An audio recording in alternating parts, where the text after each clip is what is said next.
बचपन से ही इमाम हुसैन को बहुत प्यास लगती थी।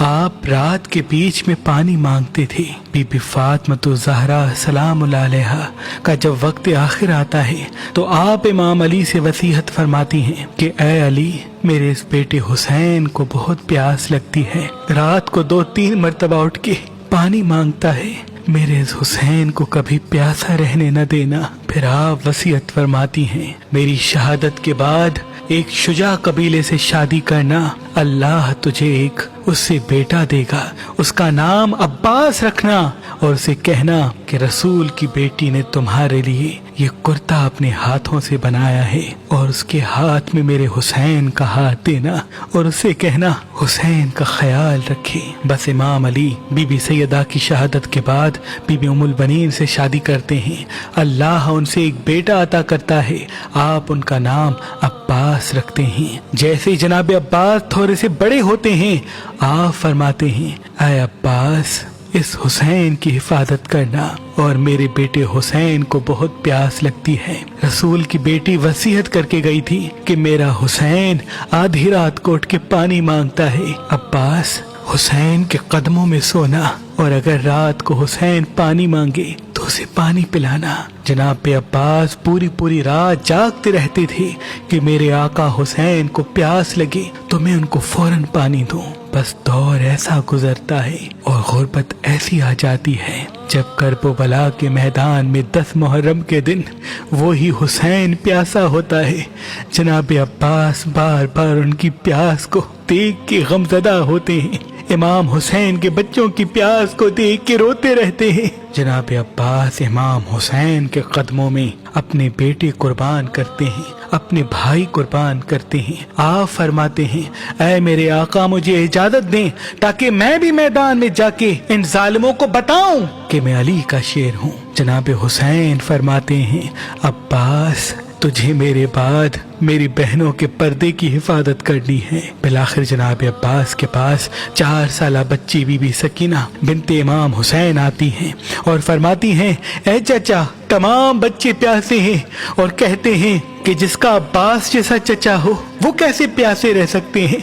ऐ मेरे चचा, मेरा असगर मर जाएगा, आप नहर से पानी लेके आए। जनाब अब्बास ने बीबी सकीना का माथा चूमा और आप मासूम सकीना को इमाम हुसैन के पास लेके आते हैं। जनाब अब्बास इमाम हुसैन के कदमों पे हाथ रख के फरमाते हैं, ऐ मेरे आका, ये मासूम सकीना मेरे पास आई है और नहर से पानी मांग रही है, मुझे इजाजत दी। इमाम हुसैन की आंखें नम होती हैं। आप फरमाते हैं, ऐ अब्बास, जा उस बहन के पास जिसकी चादर का तो मुहाफिज है, अगर ज़ैनब तुझे इजाजत देती है तो नहर फरात चले जाना। बस जनाब अब्बास बीबी ज़ैनब के खेमे के करीब आके आवाज देते हैं, ऐ मेरी आकाज़ादी, गुलाम आया है। बीबी ज़ैनब जनाब अब्बास की आवाज सुन के कहती हैं, ऐ मेरे भाई, हुक्म करें। जनाब अब्बास फरमाते हैं, ऐ मेरी आकाज़ादी, मैंने जिंदगी में आपसे कुछ नहीं मांगा, आज बच्चों से शर्मसार हूँ। वो बार बार मेरे पास आते हैं और पानी के लिए तड़पते हैं, अब मुझसे बच्चों की प्यास देखी नहीं जाती, मुझे इजाजत दें ताकि मैं नहर से पानी लेके आऊं।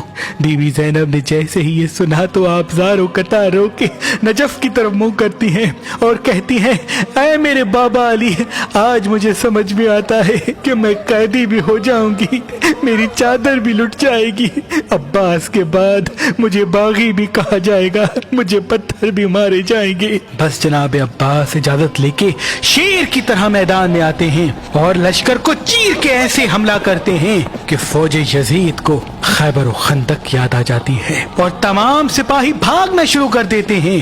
अब्बास दरिया फरात पे काबिज होते हैं, मश्क में पानी भरते हैं और बीबी सकीना को याद करते हैं। बस पानी भर के मश्क को अपने कंधे पे सवार करके खयाम की तरफ जब पलटने लगते हैं तो फौज यजीद में ये आवाज बुलंद होती है कि अब्बास को खयाम तक पहुंचने नहीं देना, ऐ लोगो, सब मिलके वार करो।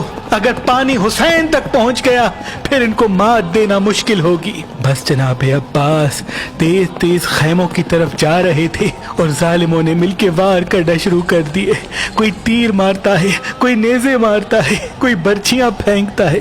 تاریخ نے لکھا کئی تیر آپ کے جسم پر لگتے رہے لیکن آپ خیام کی طرف بڑھتے رہتے ہیں۔ بس ایک ظالم چھپ کے آپ کے ایک بازو پہ وار کرتا ہے، آپ کا ایک بازو کٹ جاتا ہے، آپ علم اور مشق کو دوسرے بازو میں سنبھال کے خیام کی طرف جا ہی رہے تھے کہ دوسرا وار ہوتا ہے، آپ کا دوسرا بازو بھی شہید ہو جاتا ہے۔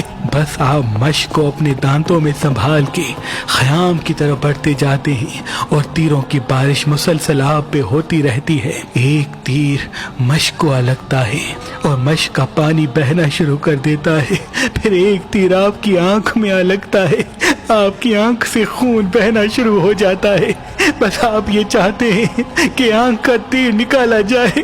آپ جیسے ہی اپنے زانوں کی مدد سے تیر نکالنے کے لیے جھکتے ہیں تو کوئی ظالم آپ کے سر پہ گرز مارتا ہے، آپ گھوڑے کی زین سے زمین پہ آ جاتے ہیں۔ سپاہی سارے ایک ساتھ حملہ کرتے ہیں، جناب عباس کی لاش کو پامال کر دیتے ہیں۔ امام حسین نے جیسے ہی دور سے علم کو گرتے ہوئے دیکھا، آپ دوڑ کے جناب عباس کے پاس پہنچتے اور کہتے ہیں، اے عباس، تمہارے بعد میری کمر ٹوٹ گئی،